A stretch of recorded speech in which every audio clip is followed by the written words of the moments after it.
नमस्कार दोस्तों, साथियों, आज के इस वीडियो में आप जानेंगे न्यू पब्लिक एडमिनिस्ट्रेशन यानी कि नवीन लोक प्रशासन के बारे में। तो साथियों, पहला सवाल कि आखिर नवीन लोक प्रशासन है क्या? तो साथियों, इसका जवाब यही है कि नवीन लोक प्रशासन का ही एक अपडेटेड वर्जन है। यानी कि नवीन लोक प्रशासन कोई अलग चीज नहीं है, बल्कि ये लोक प्रशासन का ही एक परिवर्तित रूप है। जैसे हमारे फोन के सॉफ्टवेयर अपडेट होते हैं, वैसे ही ये लोक प्रशासन का ही एक अपडेटेड रूप है। तो साथियों, जैसा कि हम जानते हैं कि जब हम फोन को अपडेट करते हैं तो उस नए अपडेटेड वर्जन में कुछ न्यू फीचर्स आ जाते हैं। ठीक ऐसे ही नवीन लोक प्रशासन में भी कुछ नए फीचर्स ऐड हो चुके हैं। ये फीचर्स क्या है, नवीन लोक प्रशासन की शुरुआत कब हुई, कहां हुई, कैसे हुई, इन सभी सवालों के जवाब हम आज के इस वीडियो में जानने वाले हैं। साथ ही साथ हम नवीन लोक प्रशासन की विशेषताओं के बारे में भी चर्चा करेंगे। तो इसीलिए साथियों, इस वीडियो में अंत तक बने रहें। साथ ही साथ आपका एक टॉपिक और है, लोक प्रशासन का महत्व। साथियों, ये एक ऐसा टॉपिक है जो आपको हर एक बुक में मिल जाएगा, क्योंकि ये टॉपिक एकदम इजी टॉपिक है। यहां पे आपको सिर्फ यही बताना है कि आखिर लोक प्रशासन का महत्व क्या है। लोक प्रशासन का महत्व एक व्यक्ति के जीवन में बहुत ही उपयोगी है, क्योंकि यह व्यक्ति के जीवन को जन्म से लेकर मृत्यु तक प्रभावित करता है। और ऐसा कोई भी व्यक्ति नहीं है जिसके जीवन में लोक प्रशासन हस्तक्षेप ना करे। तो ऐसी ही बातें आप किसी भी बुक में से लिख सकते हैं, या चाहे तो आप खुद भी लिख सकते हैं। और अगर आपको बुक में ना मिले, अगर आप खुद से ना लिख पाए, तो आपको बस एक छोटा सा काम करना है। मुझे 303 ये कोड लिखकर इंस्टा पर डीएम कर देना है। मेरी इंस्टा आईडी का लिंक आपको इसी वीडियो के डिस्क्रिप्शन में मिल जाएगा। वहां मैं आपको लोक प्रशासन के महत्व का हिंदी में नोट्स दे दूंगा, जो कि फ्री ऑफ कॉस्ट है। आपको कोई चार्ज या किसी प्रकार की कोई तकलीफ उठाने की जरूरत नहीं है। अब हम वापस से अपने टॉपिक पर आ जाते हैं, नवीन लोक प्रशासन पर। तो साथियों, ये नवीन लोक प्रशासन यानी कि न्यू पब्लिक एडमिनिस्ट्रेशन की शुरुआत होती है अमेरिका में 1960 के दशक में।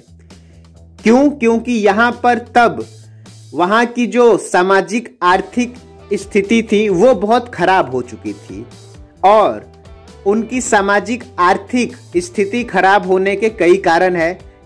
जैसे दूसरे विश्व युद्ध की समाप्ति, वियतनाम युद्ध में भी अमेरिका का काफी लॉस हुआ था। साथ ही साथ उस टाइम में दुनिया में शीत युद्ध चल रहा था। अमेरिका को एक महाशक्ति बनने के लिए काफी संघर्ष से गुजरना पड़ रहा था। साथ ही साथ वहां पे कई प्रकार के सामाजिक भेदभाव भी चल रहे थे, जिसे हम लोग श्वेत अश्वेत का भेदभाव कहते हैं। तो साथियों, ये सारे कारण थे, और ऐसे कई सारे कारण थे जिसके कारण वहां की सामाजिक आर्थिक स्थिति जो है बहुत खराब हो चुकी थी।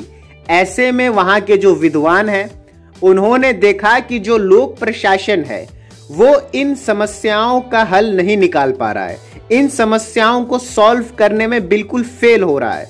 तो ऐसे में वहां पे नवीन लोक प्रशासन अस्तित्व में आया। नवीन लोक प्रशासन का भी एक अपने आप में अस्तित्व है, और इस नवीन लोक प्रशासन का जो परिचय है वो परिचय करवाने वाले व्यक्ति, या जिन्होंने इस न्यू पब्लिक एडमिनिस्ट्रेशन को इंट्रोड्यूस किया था ऑफिशियली, उनका नाम है एच जॉर्ज फ्रेडरिक्सन। इन्होंने अपनी एक बुक लिखी थी, न्यू पब्लिक एडमिनिस्ट्रेशन, जो 1980 में पब्लिश हुई थी, और यहीं से नवीन लोक प्रशासन को एक बड़ी पहचान मिली, और यहीं से वो अस्तित्व में आया। साथियों, हमारा जो पुराना लोक प्रशासन था उसके प्रमुख सिद्धांत थे कार्य कुशलता, दक्षता और मितव्ययता। लेकिन इस नवीन लोक प्रशासन के सिद्धांत में मूल्यों और नैतिकता को प्राथमिकता दी जाने लगी। चलिए नवीन लोक प्रशासन को हम और भी अच्छे तरीके से समझने की कोशिश करते हैं। तो नवीन लोक प्रशासन की जो विषय वस्तु या लक्ष्य है वो है, पहला प्रासंगिकता, दूसरा मूल्य, तीसरा सामाजिक समानता और चौथा परिवर्तन।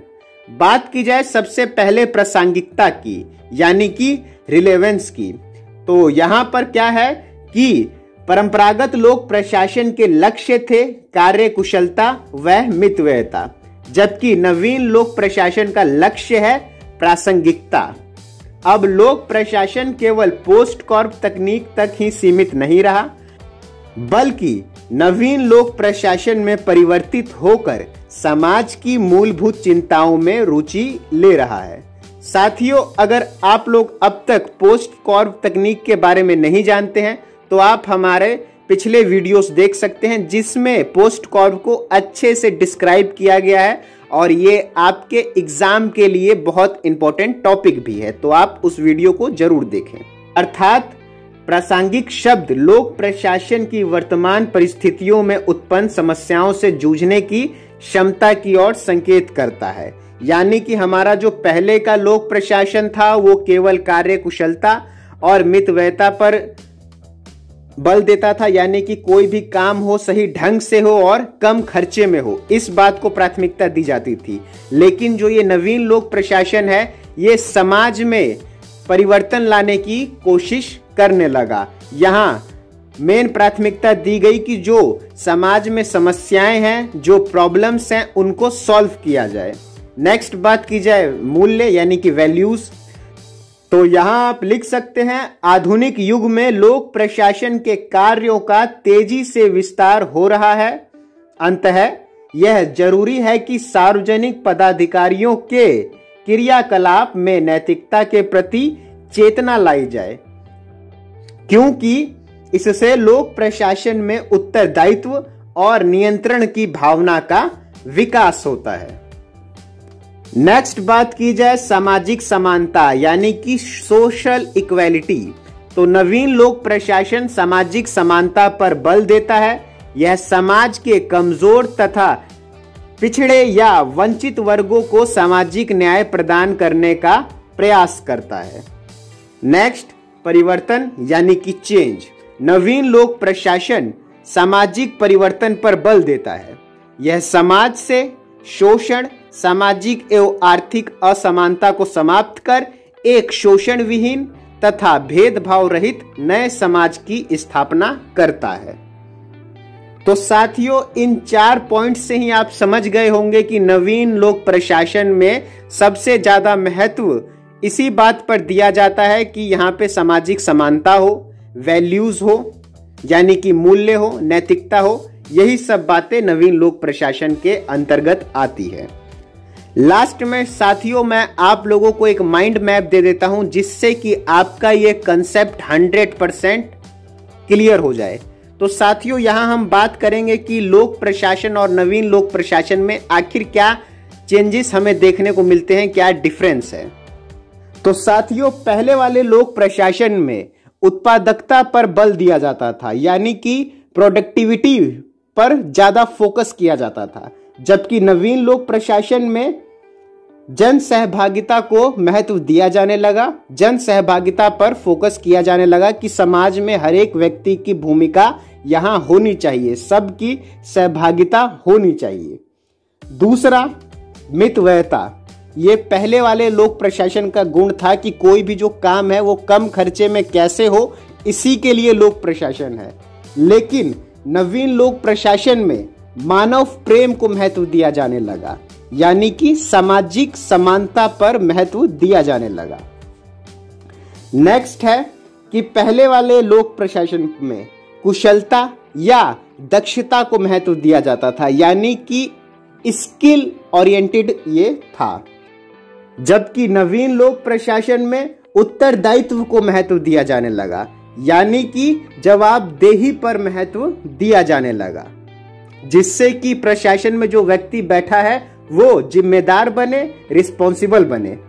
नेक्स्ट कि पहले वाला लोक प्रशासन जो है वो केंद्रीयकरण पर बल देता था, जिसमें शक्तियां कुछ प्रमुख लोगों के हाथ में रहती थी, जबकि नवीन लोक प्रशासन विकेंद्रीकरण का सिद्धांत लेके आया, जहां शक्तियों का बंटवारा होने लगा, जिसके कारण कोई भी व्यक्ति मनमाने ढंग से अपनी मनमानी नहीं चला सकता है, यानी शक्तियों का बंटवारा होने लगा।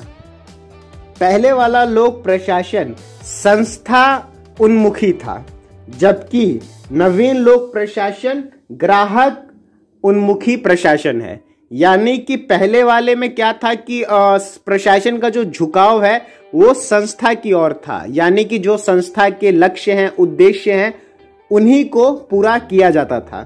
जबकि नवीन लोक प्रशासन का जो लक्ष्य है, जो झुकाव है, वो जनता की तरफ रहने लगा कि कोई भी नीति बनेगी, कोई भी कार्यक्रम बनेगा तो वो जनता को ही ध्यान में रख के बनाया जाएगा, यानी कि लोगों के प्रति नवीन लोक प्रशासन का झुकाव बढ़ गया। नेक्स्ट है कि पहले वाले लोक प्रशासन में नियमों का कठोर पालन किया जाता था, जबकि नवीन लोक प्रशासन में क्या है कि यहाँ पे लचीला प्रशासन है। तो साथियों, ये मुख्य आप फर्क देख सकते हैं लोक प्रशासन और नवीन लोक प्रशासन में। साथ ही साथ अगर आप नवीन लोक प्रशासन की विशेषताएं जानना चाहते हैं तो साथियों, नवीन लोक प्रशासन की विशेषताएं भी यही हैं: जन सहभागिता, मानव प्रेम यानी कि सामाजिक समानता, ग्राहक उन्मुखी प्रशासन, उत्तरदायित्व, विकेंद्रीकरण, लचीला प्रशासन। साथ ही साथ आप और भी कई विशेषताएं लिख सकते हैं, जैसे कि लोकतांत्रिक निर्णय प्रक्रिया, सामाजिक न्याय और मूल्यों तथा नैतिकता को प्राथमिकता देना। यानी कि निष्कर्ष के तौर पर हम ये कह सकते हैं कि लोक प्रशासन को मानव उन्मुखी होना चाहिए। ये नवीन लोक प्रशासन की मांग थी। साथ ही साथ नवीन लोक प्रशासन का जो दृष्टिकोण था वो मूल्य आधारित था, यानी यहाँ पे वैल्यूज को प्रायोरिटी दी जाती थी। साथ ही साथ यहाँ पे नवीन लोक प्रशासन में विद्वानों का मानना था कि कोई भी प्रशासन को बनाने में जो नींव का काम होता है वो वैल्यूज से ही होता है, यानी कि जो काम नींव करती है वही काम वैल्यूज करती है बुनियाद के तौर पर। तो साथियों, यही था नवीन लोक प्रशासन। आपको वीडियो कैसा लगा मुझे कमेंट करके जरूर बताएं। इसी के साथ आज का ये टॉपिक यहीं पे खत्म होता है। और दोस्तों, अगर आप लोगों ने अब तक इस चैनल को सब्सक्राइब नहीं किया है तो सबसे पहले इस चैनल को सब्सक्राइब कीजिए। इसी के साथ आप सभी का बहुत बहुत धन्यवाद।